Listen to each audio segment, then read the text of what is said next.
हरिः ओम्। अस्य श्रीमहामृत्युञ्जय स्तोत्र महामन्त्रस्य श्रीमार्कण्डेय ऋषिः अनुष्टुप् छन्दः। श्रीमृत्युञ्जयो देवता गौरी शक्तिः। मम सर्व अरिष्ट समस्त मृत्युशान्त्यर्थे जपे विनियोगः।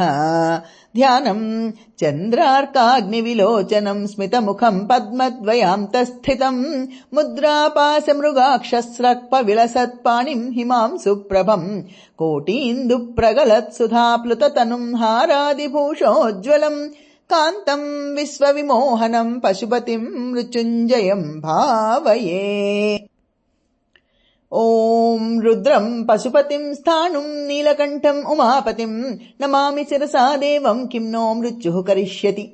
नीलकण्ठम् कालमूर्तिम् कालग्नम् कालनाशनम् नमामि शिरसा देवम् किं नो मृत्युः करिष्यति। नीलकण्ठम् विरूपाक्षम् निर्मलम् निलयप्रदम् नमामि शिरसा देवम् किं नो मृत्युः करिष्यति। वामदेवम् महादेवम् लोकनाथम् जगद्गुरुम् नमामि शिरसा देवम् किं नो मृत्युः करिष्यति। देवदेवम् जगन्नाथम् देवेशम् वृषभध्वजम् नमामि शिरसा देवम् किं नो मृत्युः करिष्यति।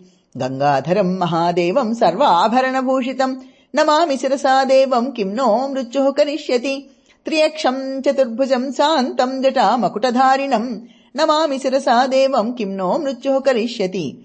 भस्मोद्धूलित सर्वाङ्गम् नागाभरणभूषितम् नमामि शिरसा देवम् किं नो मृत्युः करिष्यति। अनन्तम् अव्ययम् शान्तम् अक्षमालाधरम् हरम् नमामि शिरसा देवम् किं नो मृत्युः करिष्यति। आनन्दम् परमम् नित्यम् कैवल्यपददायिनम् नमामि शिरसा देवम् किं नो मृत्युः करिष्यति। अर्धनारीश्वरम् देवम् पार्वती प्राणनायकम् नमामि शिरसा देवम् किं नो मृत्युः करिष्यति।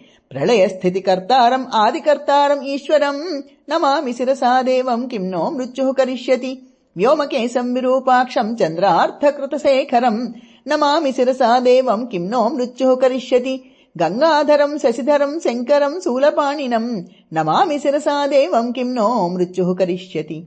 अनाथः परमानन्दम् कैवल्यः पदगामिनम् नमामि शिरसा देवम् किं नो मृत्युः करिष्यति। स्वर्गापवर्गदातारम् सृष्टिस्थिति अन्तकारणम् नमामि शिरसा देवम् किं नो मृत्युः करिष्यति। कल्पायुर्देहि मे पुण्यम् यावद् आयुररोगताम् नमामि शिरसा देवम् किं नो मृत्युः करिष्यति। शिवेशानाम् महादेवम् वामदेवम् सदाशिवम् नमामि शिरसा देवम् किं नो मृत्युः करिष्यति। उत्पत्तिस्थितिसंहारकर्तारम् ईश्वरम् गुरुम् नमामि शिरसा देवम् किं नो मृत्युः करिष्यति। मार्कण्डेयकृतम् स्तोत्रम् यः पठेच्छिव सन्निधौ तस्य मृत्युभयम् नास्ति न अग्निचौरभयम् क्वचित्। शतावर्तम् प्रकर्तव्यम् सङ्कटे कष्टनाशनम् शुचिर्भूत्वा पठेत् स्तोत्रम् सर्वसिद्धिप्रदायकम्। मृत्युञ्जय महादेव त्राहि माम् शरणागतम् जन्म मृत्युजरारोगैः पीडितम् कर्मबन्धनैः तावकस्त्वद्गतः प्राणस्त्वच्चित्तोऽहम् सदा मृडः इति विज्ञाप्य देवेशम् त्रयम्बकाख्यम् मनम् जपेत्। नमः शिवाय साम्बाय हरे परमात्मने प्रणतक्लेशनाशाय योगिनाम् पतये नमः।